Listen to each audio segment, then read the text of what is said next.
नागपूरच्या दीक्षाभूमीवर बाबासाहेबांच्या स्मृतीला वंदन करणाऱ्यांची रीघ लागली होती। नागपूरसह विदर्भातल्या वेगवेगळ्या भागातून मोठ्या संख्येने बाबासाहेबांचे अनुयायी आज दीक्षाभूमीवर दाखल झाले होते। महाडमधल्या ऐतिहासिक चौदार तळ्यावर डॉक्टर बाबासाहेब आंबेडकरांच्या पूर्णाकृती पुतळ्याला शिवसेनेचे आमदार भरत गोगावलेंनी अभिवादन केलं। यावेळी शिवसृष्टीप्रमाणे सरकारकडून भीमसृष्टी उभारली जाणार असल्याची घोषणा गोगावले यांनी केली आहे।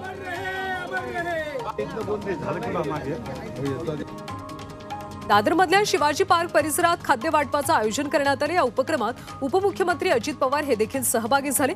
महापरिनिर्वाण दिनाच्या निमित्ताने बाबासाहेबांना वंदन करण्यासाठी भीम अनुयायी मुंबईत आले। त्यांच्या सोयीसाठी हा उपक्रम राबवण्यात आला। भाजपचे मुंबई अध्यक्ष आशिष शेलारांनी महामानवाला अभिवादन केलं। आशिष शेलार दादरमधल्या चैत्यभूमीवर आले होते। यावेळी भाजपचे शेकडो कार्यकर्ते चैत्यभूमीवर दाखल झाले होते। डॉक्टर बाबासाहेब आंबेडकरांना अभिवादन करण्यात आलं।